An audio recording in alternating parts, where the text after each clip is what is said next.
उन्होंने बताया कि 40 साल 30 साल पहले इंसिडेंट हुआ था। तो वहाँ पर एक लड़का था जिसका नाम था अमन, 19-20 साल का था, कॉलेज गोइंग स्टूडेंट था। तो ये बेसिकली होता क्या है कि इसके पापा जो है वो रिटायर्ड हैं, और इसके पापा अपने घर में बैठा करते थे, और बड़ी मुद्दतों से एक लड़का जन्म हुआ था घर में, इकलौता लड़का था। तो इसके पापा को जिस दिन वो कॉलेज गया था, इसके पापा को कुछ आवाज़ आती कि घर के बाहर कुछ लोग घूम रहे हैं, जैसे आघोरी टाइप होते, किसी के हाथ में घास है, किसी के हाथ में लकड़ी है, किसी के हाथ में मतलब पोशाक है, धोती वोती पहन रखी थी, लंबी लंबी दाढ़ी थी। तो वो उनके घर के सामने से बोलते हुए निकलते कि आज तो अमन को हम मार देंगे, अमन को अपने साथ लेके चले जाएंगे, अमन का मरने का वक्त आ गया। तो ये चीज़ उसके पापा सुन लेते हैं घर में से। तो वो एकदम से जब ऊपर जाले में से मुंह करके देखते तो वो इतने आघोरी ऐसे थे दिखने में। उसके पापा बताते कि मतलब देखकर इतना ज़्यादा डर लग गया था ना कि जैसे सही में यमदूत आ गए हो। तो उसने क्या करा, जैसे ही उसने देखा कि अमन घर में आ गया, उसके पापा ने उसे बोल दिया, बेटा 2-3 दिन तक तू कॉलेज नहीं जाएगा और कोशिश करियो घर में ही रहे, मैं तेरे को पर्सनली बोल रहा हूँ। तो उस लड़के ने बताया कि भाई अमन को ना कभी कॉलेज के लिए रोका नहीं जाता था, प्रेशर किया जाता था पढ़ने के लिए, क्योंकि अमन खेलता बहुत था। लेकिन इस टाइम पे उसके पापा ने बोला तू कॉलेज नहीं जाएगा। तो वो भी थोड़ा सा हैरान हो गया कि यार पढ़ाई से कैसे रोक रहे घर वाले, कैसे हो सकता है। हाँ। तो उसे जैसे ही अमन घर में आया, उसे एक कमरे में बंद कर दिया। वो रात निकल गई।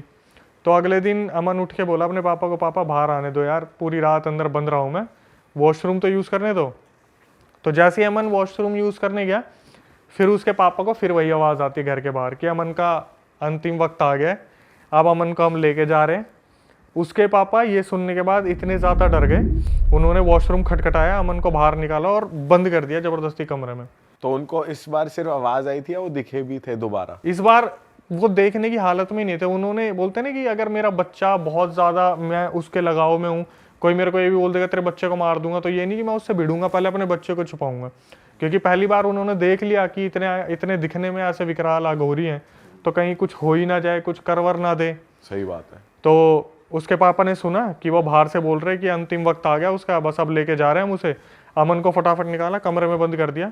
और अगले दिन जब सुबह उठा ना मन, तो उसकी डेड बॉडी मिली, अमन की डेथ हो चुकी थी। अब इसके आगे सब रिश्तेदारों को बुलाया, तो अंतिम क्रिया वगैरह होगी, दाग वाग लगा होगा। तो बोलते हैं ना कि बाप अपने बच्चे की उसमें बिल्कुल पागल हो गया कि मेरे को अमन से मिलवा दो, मेरे को अमन से मिलवा दो, एक लौता बच्चा था, बहुत मुद्दतों से मांगा था, मेरे को अमन से मिलना है। तो बोले कि इसके उनके सपने में वो एक आघोरी आया, और उन्होंने ना समझाने की कोशिश की कि भाई वो आत्मा थी, शरीर छोड़ दिया, और हम यम के दूत थे, उसे लेने आए थे, उसका टाइम पूरा हो गया। तो इसके पापा ने बोला कि अगर मेरे को आप अमन से नहीं मिलवाओगे, मैं अपनी जान दे दूंगा, यहाँ पे जितने भी मेरे हैं सगे संबंधी, मैं छोड़ के चला जाऊंगा उनको। तो आघोरी ने बहुत समझाने की कोशिश करी कि भाई रहने दो, मत करो, वो आत्मा थी। जब नहीं माने नहीं माने नहीं माने, तो आघोरियों ने बोला एक काम करो, रामबाग के वहाँ पे शमशान है, रात के 12 बजे चले जाना, अमन आपको मिल जाएगा। अच्छा। हाँ। अब इसके पापा अच्छा, वो एक बात बताओ, जब रात में कमरे में बंद करा उसको, तो उसको देखा नहीं ना, उसको चेक करा रात को, बस सुबह सुबह गेट खोला, वो मरा हुआ पाया, बस ऐसा हुआ? डेथ। वो रात को अगर मिले भी होंगे, खाना वाना भी दिया होगा, तो रात को उसे इस तरीके से रखा था कि जैसे होता है ना बाहर पहरा दे रहे हैं हम, तो कि कोई नहीं आएगा, अमन अंदर सो रहा है। और जब सुबह देखा तो भाई डेथ का रीजन भी नहीं मालूम पड़ा क्या था? Heart fail. अच्छा। हार्ट फेल था लड़के का। तो मतलब उसने कोई इंस्टेंटली या तो कुछ ऐसा देखा है जिससे एकदम से हार्ट फेल हो गया।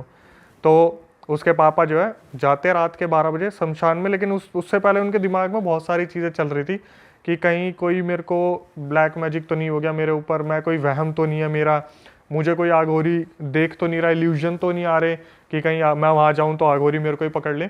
लेकिन रात के 12 बजे वो शमशान में पहुँचते हैं, और पहुँचने के बाद अच्छी तरीके से शमशान में घूमते हैं, उन्हें कोई नहीं दिखता। तो सामने एक पीपल का पेड़ होता है, वहाँ से आवाज़ आती है, पापा यहाँ हूँ मैं, यहाँ आ जाओ। तो अमन, वो देखता है अमन की आत्मा पीपल के पेड़ पे बैठी हुई है। हाँ। और वो पीपल के पेड़ के पास जाते हैं, तो देखते ही एकदम से बोलना शुरू कर देते हैं, तू क्यों छोड़ के गया, तूने ऐसा क्यों करा। तो वो बोलते हैं ये मेरा वक्त पूरा हो गया था, यमदूत मुझे लेने आए थे, अब मैं आपका कोई नहीं लगता, आज से हमारे रिश्ते ख़त्म है। हाँ, मेरे को आपसे कुछ लेना है, इस ज़िंदगी में जो आपसे लेना था वो बकाया रह गया। तो उसके पापा एकदम से रोते रोते नीचे देखने लगते हैं। अमन की जो आत्मा होती है पूरा लंबा हाथ निकालती है, जितना लंबा हो सकता है, और उसके पापा के पैर में से मांस फाड़ लेती है। हैं? हाँ, और ये बोलती है कि इस जन्म में जितना मुझे आपसे लेना था, जितना आपने मुझे देना था, हमारा हिसाब पूरा हो गया। इससे पहले कि मैं आपको जान से मार दूं, अब आप भाग जाओ यहाँ से। अरे उसके मतलब पापा अपने पापा को ही मारना चाह रही थी उसकी भाई आत्मा। सारी बात यही है ना कि आत्मा रही नहीं वो पापा बेटे की, अब कुछ शरीर छोड़ती वो आत्मा आत्मा रह गई तो बस। वो अपना सीधा अपना अपना मतलब ही देगी बस वो। उन्होंने बोला जो मुझे लेना था, जो तेरे से इस जन्म में रह गया था, वो मैंने ले लिया। अरे मांस फाड़ने का क्या सिस्टम है? अपना कुछ बकाया रह गया होगा। इसके बाद उसके पापा वापिस आए भागते भागते घर में। उन्होंने पूरे गांव को ये चीज़ फैल गई थी कि उधर उनके साथ ऐसा हुआ है। और मज़े की चीज़ जो थी, आज तक उसके पापा के पैर में वो जख्म है जो भरा नहीं है। बहुत जगह ट्रीटमेंट करा लिया। और ये सबूत है बिल्कुल इस चीज का। बिल्कुल। तो आपको जो स्टोरी भेजी हाँ, वो किसने, इन्हीं के किसी रिलेटिव ने भेजी? उसी गांव के लड़के ने भेजी है और ये बोला है कि भाई आप प्लीज़ नाम मत लेना मेरा, हाँ। मैं आपको पर्सनली बता दूंगा। मेरे पास तो रिकॉर्डिंग भी है। ओ जिसने भेजी, हाँ, मैं रिकॉर्डिंग के बिना काम ही नहीं करता भाई। यार ये तो अलग ही सीन था यार, लेकिन यार कि भाई मांस ही निकाल लिया पैर का सीधा। उसके बाद कभी सपने में कुछ नहीं आया फादर के, और कभी कुछ आगे कुछ नहीं हुआ? अभी मेरी जितनी बात हुई थी ना, देखो मैं सच बताऊं तो क्या होता है ना भाई, जब हमारे पास ऐसी रिकॉर्डिंग आती है ना, तो ऐसी एक तो आती नहीं, बहुत सारी आती है। हम वेरिफिकेशन के लिए ना उतना टच करते हैं जितना लिमिटेड हो। अगर मैं उसे बोलूँगा ना आप एक काम करो, उनके पापा की फ़ोटो मंगवा लो, चलो वो भी एक चीज़ है, लेकिन बहुत गहराई में जाना कि वो उसके पापा से पूछे अब आपके साथ क्या हो रहा है, नहीं हो रहा, तो वो एक सेंसिटिव इंसान को छेड़ने वाली बात है, क्योंकि बच्चा गया है। फिर भी उन्होंने इस तरीके से बोला था, मैंने बोला अभी ऐसा कुछ है, तो बोले कि भाई इस बात को 30-40 साल हो गए। उनके दादा परदादा उन्हें ये चीज़ बताते कि गांव में इस इंसान के साथ ये हुआ था, और जब घूमता दिखता ना तो बता देते थे कि ये रहा, देख इसका पैर अभी भी ऐसा का ऐसा ही है। अच्छा, हाँ, तो वो अकेले ही रहते हैं, कोई और नहीं रहता उनके साथ? उनकी वाइफ है और वो है, बस बच्चा जाली है। तो यार ये तो कुछ अलग ही सीन हुआ है अंकल के साथ। अब इसमें कभी भी हमारे पास रिकॉर्डिंग आती है तो हम कोशिश करते हैं कि कैसे ना कैसे बात हो, लेकिन आधे से ज़्यादा बंदे यही बोल देते हैं कि भाई आप ये एक्चुअली स्टोरी जो मेरे पास आती है ना, मैं अपने जितने भी देखने वाले उन्हें बोल देता हूँ, देखो यार कोई लॉजिकल हो ना तो भेजना, कुछ भी ऐसा नहीं कि जो मन में आया, क्योंकि आधे से ज़्यादा स्लीप पैरालिसिस की जो कहानी आती है ना, उनका कोई लॉजिक नहीं होता। नहीं बट ये वाली इसका लग रहा है कि ये तो है। किसी के साथ रियल इंसिडेंट हुआ है। स्लीपिंग पैरालिसिस तो किसी के भी साथ हो जाता है। आधे से ज़्यादा जो स्टोरी आती है उसमें पता क्या आता है, मैं रात को सो रहा था, मुझे ऐसा लगा मेरे ऊपर कोई चढ़ गया, और फिर वो 2 दिन तक मुझे दिखता रहा। फिर मैंने अपने मम्मी पापा से बात करी, फिर मैंने कुछ दवाइयाँ खाई, फिर मुझे ऐसा लगता है ऐसा हुआ था, तो मेरे लिए कोई लॉजिकल था ही। दवाई खाने की चीज़ नहीं है इसमें वैसे। कल हुआ मेरे को स्लीपिंग पैरालिसिस, वही वाला जो होता है, मतलब वो दिखा कुछ नहीं, नॉर्मली वही कि बॉडी सो रही होती है, आंखें खुल जाती हैं, टेक्निकली तो यही होता है, माइंड इज स्लीपिंग बट तुम्हारी आंखें खुल जाती हैं। तो वही हुआ, तुम हिल नहीं पाते हो क्योंकि तुम्हारे सेंसेस काम नहीं कर रहे होते आंख, लेकिन तुम देखते हो, मैं देख रहा हूँ अपना बेड दिख रहा है, मैंने कहा ये क्या हो रहा है, क्यों नहीं रहा। अच्छा, बॉडी सो रही है, माइंड उठ गया। हाँ, मतलब आंखें खुल जाती हैं और माइंड इनएक्टिव रहता है, वो सेंसेस काम नहीं करते ना कि आई हैव टू रिएक्ट, अपना हाथ ऐसे कर ले वैसे कर ले, वो नहीं चलता, नर्वस सिस्टम ये सब शांत रहता है बिल्कुल। भाई अगले उस पे आते हैं, एक इसी से रिलेटेड हो रहा है, स्लीप पैरालिसिस और पैरानॉर्मल एक्टिविटी बहुत अच्छी जो मेरे को लगी कि बंदे ने शेयर की। और जो बंदा वीडियो में कंक्लूजन बताता है ना कि भाई आखिरी में हम ऐसे बचे, तो व्यूअर्स को भी पता चल जाए अगर उनके साथ कुछ ऐसा हो रहा है ना तो वो बचे कैसे लास्ट में। तो एक तेलंगाना का इंसिडेंट आया, तो एक लड़का है तेलंगाना से, उसने बोला कि अक्षय भाई मैं अपनी फैमिली में बहुत पूजा पाठ करता था और मेरी फैमिली भी बहुत पूजा पाठ करती है, और मेरे पिताजी के अंदर हमारे जो पूर्वज है ना, पितर वगैरह आ जाते हैं कभी कभी, मम्मी के अंदर भी आते हैं, लेकिन पापा के अंदर ऐसा होता है घर में कोई विपत्ति आ रही है ना तो उनके अंदर पितर आ जाते थे। तो उसने बताया कि मेरे पापा हमेशा मुझे यही बोलते थे कि कभी भगवान गलती से भी ऐसा ना चाहे कि तू मांस मच्छी खाना शुरू कर दे, मतलब जीव हत्या तेरे हाथ से ना हो, ठीक है, ऐसा कभी ना हो।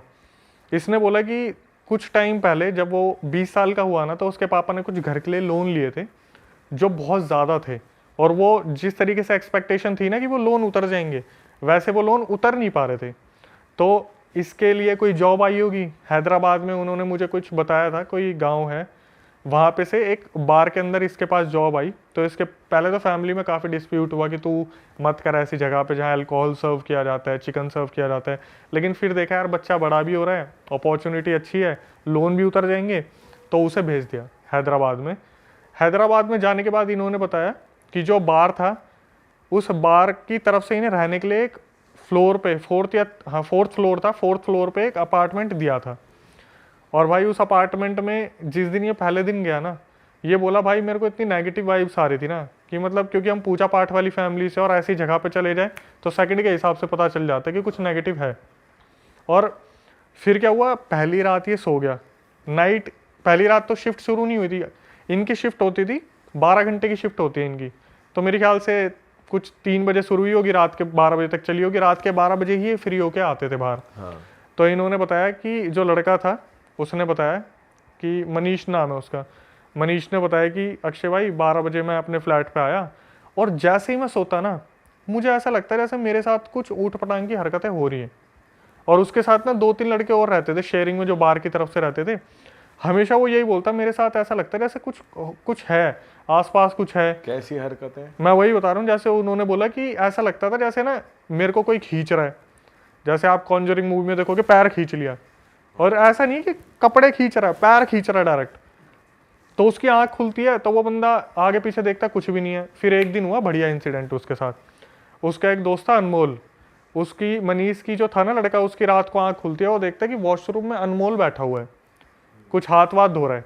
तो उसने देखा रात के 1 बज रहे हैं, अपने देखा अच्छा अनमोल है क्या, सो गया। 3 बजे आंख खुली, देखा अनमोल अब भी वॉशरूम में ही बैठा हुआ है। तो उसने बोला एकदम से उठ के, अनमोल तू इतनी देर से अंदर क्या कर रहा है? बोला भाई मैं अभी तो आया हूँ, अभी तो उठ के आया हूँ, तू ऐसे क्यों बोल रहा है, तेरे को यूज़ करने तो कर ले। उस बंदे को बहुत ज़्यादा सदमा लग गया इस चीज़ का कि उसने 1 बजे किसको देखा था। उसने क्या करा, अगले दिन डरते हुए अपने पापा को फ़ोन कर दिया कि पापा मेरे साथ ऐसा ऐसा हो रहा है और मुझे थोड़ा सेफ फील नहीं हो रहा है यहाँ पे। तो उसके पापा ने बोला तू फ़ोन पे रह, मैं मंदिर में जा रहा हूँ। तो वो पितर वगैरह आते थे, तो उनके पितर आए जब मंदिर में हो गए, और उन्होंने फ़ोन पे बोला कि भाई देख ऐसा है, उधर कुछ है, तू थोड़ा सा बच के रह और थोड़ा मांस मच्छी से दूर रहियो, मतलब तेरे अंदर ऐसी कोई अपवित्रता नहीं आनी चाहिए। अब क्या हुआ, 1-2 महीने तो सब कुछ ठीक था जब मंत्र वगैरह पढ़ दिए पितरों ने।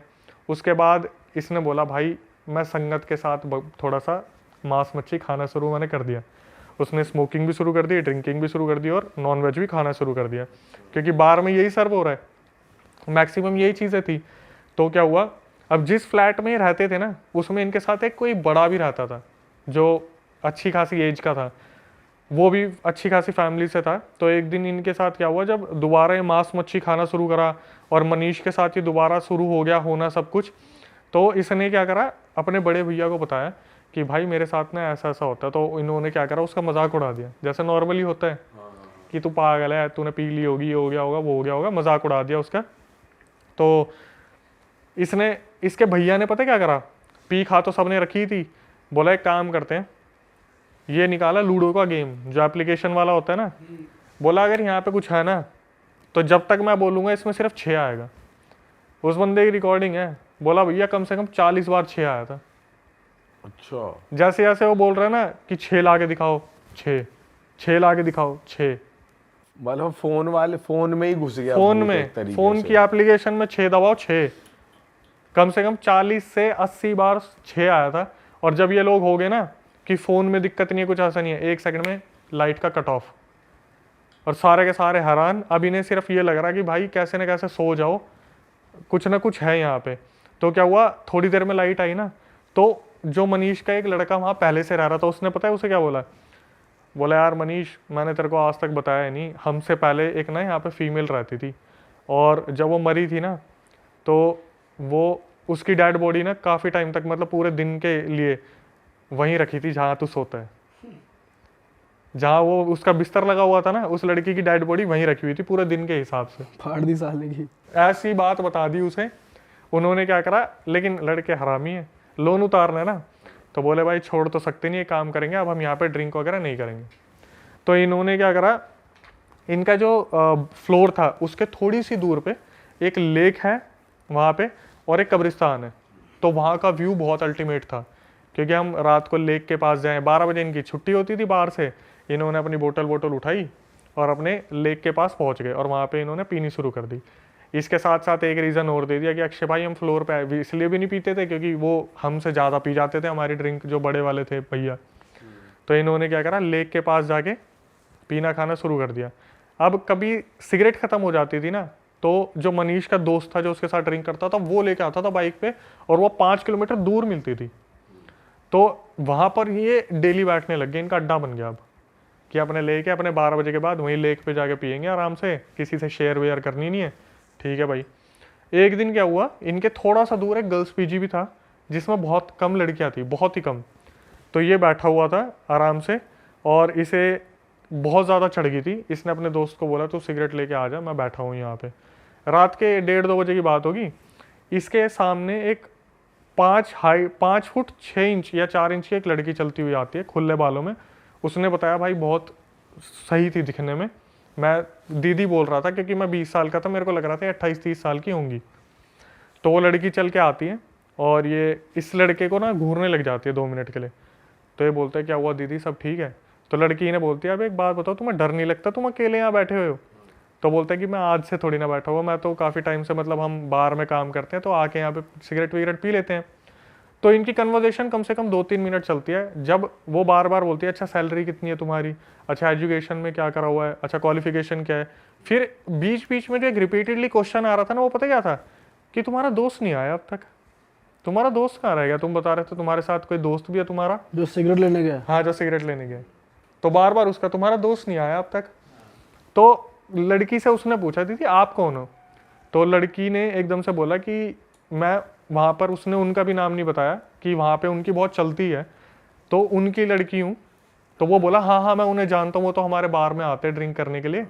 तो वहाँ पे बात खत्म हुई। तो लड़की बोली एकदम से अचानक से इंस्टेंटली कि वैसे एक बात बताऊँ, तुम ना बहुत लकी हो। तो मनीष बोला मतलब? बोले कि तुम्हारे पितर ना तुम्हारी बहुत रक्षा करते हैं, तुम्हें इन पैरानॉर्मल मतलब इन सब चीज़ों से ना, भूत के सायों से तुम्हारे जो पितर बचा के रखते हैं। ये नशे में था, ये सब वो से नहीं। हाँ हाँ सही कह रहे हो आप सही कह रहे हो। तो बोलते हैं चलो ठीक है मैं चलती हूँ। वैसे मैं एक बात बताऊँ, उनके फ्लोर की तरफ इशारा करके बोलती है कि मैंने तुम्हें ना बहुत बार वहाँ खड़े भी देखा है। तो बोलते हैं आपने मुझे कब देखा? बोलते तुम वहाँ पे स्मोक करते हो, तुम छत पे भी घूमते हो। बोले कि तुम्हारे ना जो फ्लोर है उस पर एक पता है ईवल स्पिरिट भी है।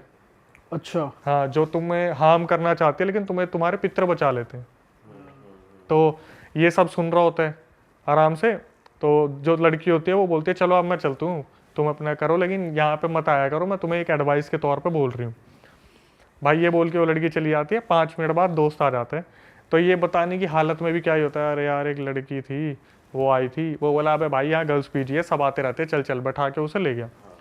तो अगले दिन क्या हुआ, इसका जो दोस्त था ना, रात को शिफ्ट ओवर हुई तो बोला भाई सुनना, एक ना रील बनानी है इंस्टाग्राम की, आज ना कब्रिस्तान में एक बार चल के आते हैं, मेरे को एक रील बनानी है बढ़िया सी।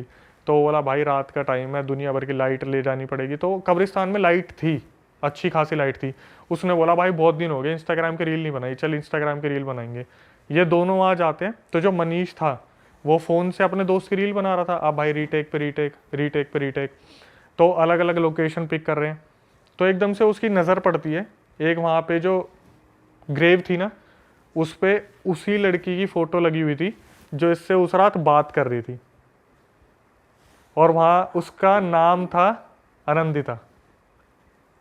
इसने जब देखा ना वहाँ पे, तो ये देख के 2 मिनट के लिए वहाँ अचंबक रह गया कि मैं मतलब उस लड़की से बात कर रहा था जो है ही नहीं। इसने एक समझदारी की काम क्या किया, हाथ जोड़ ली कि दीदी अगर मेरे से कुछ गलती हुई हो, मैंने अगर आपको कुछ बोल दिया हो, मैंने पी रखी थी, मुझे माफ़ कर देना, मेरे से बहुत बड़ी गलती होगी और प्लीज़ मेरे को बख्श देना अगर मेरे से कोई गलती हुई हो। फिर जब ये अगले दिन बार में गया तो वो आदमी आया जिसको ये बेटी बता रही थी ना, तो उनसे बोला और सर आपकी फैमिली में कौन कौन है? तो वो बताता है कि मेरी वाइफ है और मेरा एक बेटा है, बेटी जो है वो 6 साल पहले मर चुकी है। 6 साल हो गए? 6 साल मर चुकी है पहले। बोले कैसे मरी थी? तो बोले कि ऐसे ऐसे उसका एक्सीडेंट हो गया था और उसकी हाफ बॉडी जो थी वो ट्रक के नीचे कुचली गई थी, रगड़ के साइड हो गई थी बॉडी, हाफ में से हाफ निकल गई थी। तो हमने जो ग्रेव यार्ड है वहाँ पे उसे दफना दिया था। अब मैंने बोला उसके बाद मनीष तेरे साथ कुछ हुआ? नॉर्मली जो कन्वर्सेशन चल रही थी। बोला भैया मेरे को वो जॉब छोड़े ना 7 महीने हो गए हैं, लेकिन आज मेरा जो बैग है ना, कैरी बैग, सिर्फ दवाइयों से भरा है। बोला मैं इतना कमज़ोर हूँ ना, मैं 2 पुशअप ही मार लूँगा, मैं हाफ जाऊँगा। बोला मैंने ऐसी ऐसी चीज़ें देख ली ना, मुझसे इतनी गलतियाँ हो गई कि पूर्वज जो मना करते थे, मैंने सब कुछ ऐसा करा ना कि आज मैं किसी लायक नहीं हूँ। बोला मैं कहीं जॉब नहीं कर सकता, मैं थक जाता हूँ, ज़्यादा काम करता हूँ, थक जाता हूँ, मतलब उसकी बॉडी को ना पूरी तरीके से तोड़ दिया इन चीज़ों ने। बस वो जी रहा है। भाई जिन पे पितर का साया होता है वो प्रोटेक्ट करते हैं ना, तो भाई वो बहुत मानने वाली चीज़ होती है। मतलब हर किसी को तो पता नहीं होता, घर वालों को अगर मालूम पड़ेगा कि हमारे साथ वो है, उनका साया हमारे पास है, तो उनका कहा हुआ सुनना होता है। अगर वो सुनता, इस राह पे चलता, तो फिर ये गलत चीज़ें ना होती। उसने नॉनवेज स्टार्ट कर दिया, ड्रिंकिंग स्टार्ट कर दी। बहुत पावरफुल होते हैं भाई, वो करते हैं भाई, तो संभाल के रखते हैं वो ऐसी चीज़ों से। देखो आपने ना सुना होगा कि पितृ देवता तब आते हैं जब फैमिली के ऊपर कोई परेशानी आने वाली होती है और उसको बार बार संकेत मिल रहे हैं, बार बार संकेत मिल रहा है, वो बंदा फिर भी नहीं समझ पा रहा है। तो आपने ये भी सुना होगा कि भाई पितरों को गुस्सा मत करना गलती से भी। बोलते कि अगर भगवान के रूप में अगर है अवेलेबल तो माँ बाप है, और उनसे ऊपर पितर है जो आपके पितृलोक में बैठ के सब कुछ देख रहे हैं। और मेरे हिसाब से मनीष से भाई वही गलती हुई है जो आप बता रहे हो। उनको भाई नाराज कर दिया तो फिर ये कि तुम्हारा कोई भी काम नहीं बनेगा, ये तो पक्का है। लॉसेस ही जैसे- लॉसेस, हाँ, लॉसेस ही losses लॉसेस, हैं। हाथ हट गया तुम ना। खुश नहीं रहोगे, घर में लड़ाइयाँ होंगी, तो पितरों को कभी करना नहीं चाहिए उदास। इसलिए कहते हैं कि उन्हें उनकी पूजा करते रहो, पिंडदान करो, जितने जितने भी रिचुअल्स होते हैं वो सब करो। आप देख लो भाई, अब ये कैसी जनरेशन आ रही है। श्राद्ध को कौन पूछता है आज के टाइम पे? जो श्राद्ध आते हैं पितरों के लिए तो होते हैं कि बोलते हैं कि पितर आपके घर में आ जाते हैं, पूरे घर में होते हैं श्राद्धों में। बंदे फिर भी जो चल रहा है कर रहे हैं अपने आराम से। सही बात है। अक्षय भाई, इससे पहले आप अगली कहानी शुरू करें, मैं ऑडियंस से कुछ कहना चाहता हूँ, कुछ बताना चाहता हूँ इनको। जो हमने ये कपड़े पहने हुए हैं, ये हमारी खुद की वेबसाइट से आप लोग ले सकते हो, realhitstore.com। हमने लास्ट टाइम अक्षय भाई को भी गिफ्ट करी थी, पर वो पहन के नहीं है आज मर्च किसी रीजन से। किसी रीजन से, ऐसा मत बोलो बट भाई। उनकी रील्स में आपको हमारी मर्च दिख जाएगी दोस्तों। realhitstore.com हमारी वेबसाइट है जहाँ पे बहुत ही कूल और क्वर्की डिज़ाइंस हैं, हॉरर पॉडकास्ट से रिलेटेड, मतलब हॉरर थीम से रिलेटेड। ये है टी शर्ट में भूत से डर नहीं लगता, इंसान से लगता है। दीपक ने हुडी पहनी हुई है इसी डायलॉग की। सिनर है, और हमारे पास स्पिरिचुअल, पापा कंचा, ऐसे बहुत फनी कोट्स भी हैं, कुछ मज़ेदार हॉरर थीम वो हुडीज और भी हैं। वो रात तेरी भी है, कॉमेडी उसमें। और भाई एक और चीज़ मैं बता दूं, ये यूनिसेक्स है, मतलब मेल फीमेल दोनों पहन सकते हैं। और भाई अब तो नया साल भी आ रहा है, फटाफट से गिफ्ट करो अपने दोस्त यारों को कपड़े ऑर्डर करके, है ना। और एक चीज़ मैं बता दूं कि आप डिस्क्रिप्शन में जाकर वहाँ पर कूपन कोड दिखेगा आपको, वो यूज़ करके डिस्काउंट भी अवेल कर सकते हो। बहुत सारे लोग बिना डिस्काउंट के ले रहे हैं, अच्छी बात है हमारे लिए, पर डिस्काउंट हम आपके लिए दे रहे हैं तो ले लो यार, उसे डिस्क्रिप्शन में कूपन कोड है, जाओ। चलो जी आगे moving on to the next story. भाई ये बात तो गलत है। मैंने अपने 6 दोस्तों को बिना डिस्काउंट के दिला दी टी शर्ट।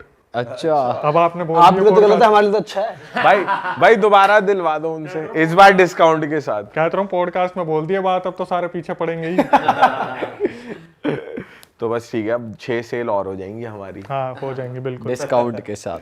हाँ तो अक्षय भाई, अब आते हैं अगले किस्से पे। और मैं कह रहा हूँ आपकी पिटारा जो सबसे डरावना किस्सा है ना, अब वो लेकर आओ। ठीक है, अभी फिर एक रीसेंट स्टोरी आई जिनका नाम अंकिता है। उन्होंने बताया, कम से कम आधे पौने घंटे की रिकॉर्डिंग थी।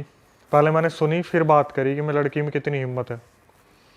उन्होंने बताया कि बेसिकली वो बिहार से है और रह रहा उनका परिवार जम्मू के अंदर है। तो उन्होंने बताया कि पूरी परवरिश उनकी जम्मू में हुई है। उनकी फैमिली में उनके पापा है, भाई है, वो हैं और मम्मी है। तो काफ़ी टाइम तक बिल्कुल सही था, बिल्कुल सही चल रहा था। तो वो जो थे, उनकी अंकिता जो थी उसकी सगाई पक्की हो गई। और इसी चक्कर में जो है उसके पापा को अंकिता, मतलब अंकिता के जो पापा थे, उन्होंने बोला कि थोड़ा सा जम्मू में काम वगैरह है, काम करो तुम और मम्मी, आप लोग पहुँचो बिहार, हम सगाई से 2 दिन पहले आ जाएंगे। वहाँ पे रिलेटिव थे बिहार में, उनकी कोई कज़न थी, फिर उनके हस्बैंड भी थे, जीजा वगैरह। तो अंकिता वहाँ पे पहुँच गई बिहार। और क्या हुआ, पहली ही रात थी जब वो वहाँ पे पहुँचे थे तो उनके जीजू वगैरह भी आ गए। अब भाई उनका प्लान बनता है, जीजू की फरमाइश आती है कि हमें तो अंकिता के हाथ का चिकन खाना है। अब शादी हो जाएगी तो इसके बाद पता नहीं कब खाना होगा, और बिहार में नॉनवेज को काफ़ी प्रेफरेंस मिलती है, ठीक है। तो ये लोग क्या करते हैं, अपना नॉनवेज वगैरह प्रिपेयर करते हैं। तो जब अंकिता नॉनवेज प्रिपेयर कर रही थी ना, तो उसकी मम्मी को एकदम से कॉल आता है उसके पापा का जम्मू से। वो क्या करती है, बात करती करती अपने पीछे वाले गेट से, उनके पीछे एक बगीचा था, वहाँ बहुत बड़ा गड्ढा था, वहाँ पे बात करते करते निकल जाती है। तो ये खाना वाना कर लेती है सब कुछ। और जब ये उनके जीजू वगैरह के सामने खाना सर्व करती है, इतने में उसकी जो मम्मी है वो फ़ोन पे बात करती करती अंदर भी आ जाती। तो खाना खाने के बाद नॉर्मली कन्वर्जेशन चल रही थी, तो खाना वाना उनका जीजू वगैरह का डन हो जाता है। टाइम हो रहे थे रात के 10:30 पौने 11 हो रहे थे। तो सारे बर्तन वर्तन रखते हैं वो, चलो भाई धोने की बारी आ गई। और जीजू वगैरह बोलते हैं कि चलो अब हम जाते हैं। तो जीजू को उन्होंने ऊपर वाले रूम में स्टे करवा रखा था उस दिन कि कहाँ जाओगे, आज यहीं रुक जाओ। अब क्या हुआ, इतने में सारे बर्तन धो दिए। तो अंकिता अपनी मम्मी को बोलती है कि चलो मम्मी खाना खाते हैं। तो अंकिता की मम्मी बोलती है कि बेटा ऐसा है, मेरे को तो भूख लग नहीं रही, तू खा ले। और काफ़ी परेशान, जैसे जम्मू में कुछ बहुत तगड़ा हुआ है जो उसे बताया है। तो अंकिता ने रिकॉर्डिंग में बोला मुझे कि अक्षय सर आप बिलीव नहीं करोगे, मेरी मम्मी ने कुछ खाया ही नहीं था सुबह से। और जो एजिड फीमेल होती है उनको भूख लगती है। रात के 11 बज गए थे, बोलते बोलते कि मम्मी खा लो मम्मी खा लो। वो बार बार इग्नोर कर रही है, नहीं मुझे अभी नहीं खाना, मुझे अभी नहीं खाना। ठीक है, तो अंकिता ने क्या करा, खाना खा लिया अपनी मम्मी के बिना। और थोड़ी देर में उनके फियोंसे का फ़ोन आ गया, तो वो अपने फ़ोन पे बात ही कर रही थी। तो ये अपनी मम्मी की तरफ देखती है, तो इसकी मम्मी क्या कर रही थी, अपने एक हाथ पे दूसरे हाथ से अपने हाथ पे यूं नाखून मार रही थी ऐसे। तो इसको थोड़ा सा अजीब लगा कि ऐसी क्या बेचैनी हो रही है। तो ये अपनी मम्मी को बोली कि मम्मी क्या हो गया, आप मुझे बताओगे। तो बोली कुछ नहीं हुआ ना, तू एक काम कर, सो जा, अभी मेरे को परेशान मत कर। और धीरे धीरे उनका रवैया जो है वो चेंज होता जा रहा है, धीरे धीरे अचानक से ऐसा हो रहा है। तो जब उन्होंने देखा ना 11:30 बज गए, पौने 12 हो रहे हैं, अभी तक खाना नहीं खाया, तो उसने बोला कि मम्मी अब ऐसे नहीं चलेगा, प्लीज़ आप देखो मेरे बोलने पर ना खाना खा लो। इसकी मम्मी ने क्या कहा, एकदम से बोली कि रुक जाए 1 मिनट, पहले मैं हाथ धोया हूँ। और सीधा चलने लगी वॉशरूम की तरफ और भागकर गेट के बाहर भाग गई। अंकिता वहां पर बैठ के देखती रहेगी ये क्या हुआ एकदम से। तो अंकिता ने क्या बताया कि थोड़ा बाहर ना बारिश सा मौसम हुआ था और बारिश भी हुई थी, टिमटिमाती कुछ बूंदें गिरी होंगी। अंकिता बोली अक्षय सर मैं भागी बाहर, और जैसे गेट के बाहर भागी ना 2 बार तो मैं स्लिप हुई हूँ, गिरी वो। उसने जाके उठ के देखा तो उसकी मम्मी जो बगीचे में गड्ढा था ना वहां पर पैर लटका के बैठी हुई है और ऐसे ऐसे हिल रही है। तो ये पीछे से आई, एकदम से अपनी मम्मी को बोला कि मम्मी मम्मी क्या हुआ आपको। इसकी मम्मी ने एक बार तो कंधा झटकाया, जैसे हाथ हटाते हैं ना।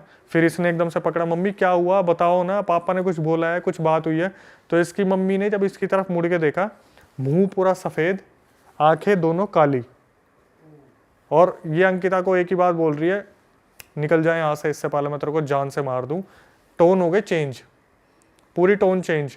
ये बोल रही है लड़की कि सर मैं ना उस टाइम पे जमी की जमी रह गई थी, और इतनी ज़्यादा आवाज़ हो रही थी ना वहाँ पे। जो इसके जीजू और वो थी ना कज़न, वो बाहर आके देख रहे थे कि हो क्या रहा, पर किसी की हिम्मत नहीं हो रही थी कि नीचे आके इसकी मम्मी को अंदर ले आए। ये बार बार मम्मी क्या हुआ, मम्मी क्या हुआ। ये बोली कि मेरे को समझ में आ गया था, तब तक कुछ ऊंच नीच हुई है यहाँ पे। इसने अपनी मम्मी को खूब उठाने की कोशिश करी, इसकी मम्मी 2 हाथ मारे, जाके पीछे पड़े। तो इसने क्या करा, अंकिता ने एकदम से नज़र मारी इधर उधर, तो देखा बहुत दूर एक बहुत बड़ा पेड़ है, उसके नीचे एक छोटा सा मंदिर बना हुआ था। इसने बोला कि अक्षय सर मेरे तो दिमाग में बस एक ही बात है, दुर्गा माता, हनुमान जी प्लीज़ मेरी मम्मी को ठीक कर दो, मैं अपनी मम्मी को ऐसी हालत में देख नहीं सकती। और इसने क्या करा, अपनी मम्मी का हाथ पकड़ा, कीचड़ में रगड़ती रगड़ती रगड़ती रगड़ती अपने घर में लेके आ गई अपनी मम्मी को। और अंदर ले जाके एकदम से कमरे में बैठाया कि आप पागल वागल हो गए, क्या कर क्या रहे हो, अगर कोई दिक्कत है तो आप मुझे बताओ ना। और इसने क्या करा, भगवान का नाम लेना शुरू कर दिया। तो इसकी मम्मी अंदर जाके बैठ गई, और फिर एकदम से आँख खोली तो वो नॉर्मल थी, वो मुंह सफ़ेद, काली आँखें ठीक हो गई। तो उसकी मम्मी ने बोला कि मुझे किसी से बात नहीं करनी, मुझे अकेला छोड़ दो। और आवाज़ अलग ही निकल रही थी मुँह से, तो कुछ था, जैसे होता है ना कि फीमेल के मुंह से अजीब सी एक आवाज़ निकल रही, मर्दाना आवाज़, कि मुझे मत हाथ लगाओ, मुझे मत हाथ लगाओ, इस तरीके से, मुझे बात नहीं करनी, इस तरीके से हो रहा था। तो क्या हुआ, 12:30 बज गए, ये अपनी मम्मी को देख रही है। इसकी मम्मी क्या कर रही है, फिर वही एक्टिविटी शुरू, हाथ नोचने वाला, हाथ नोचने वाला। तो इसने बोला मम्मी मैं आपके हाथ जोड़ रही हूँ, कल सुबह तक का टाइम दे दो मेरे को, कल सुबह पापा आ जाएंगे, कुछ भी हो जाएगा, आप सो जाओ। इसकी मम्मी ने इसकी तरफ देखा, एक बार मुस्कुराई, एक स्माइल दी, मुंह इधर करा और एकदम से लेट गई। इसे लगा भाई मम्मी सो गई। इसकी रात को 3 बजे आँख खुलती है, इसकी मम्मी अपना हाथ चबा रही है। ये रिकॉर्डिंग में है कि इसकी मम्मी अपना हाथ चबा रही है। तो ये एकदम से उठती है, ये मम्मी का हाथ हटाती है, बोलती है कि मम्मी आप ये क्या कर रहे हो, आप ठीक तो हो।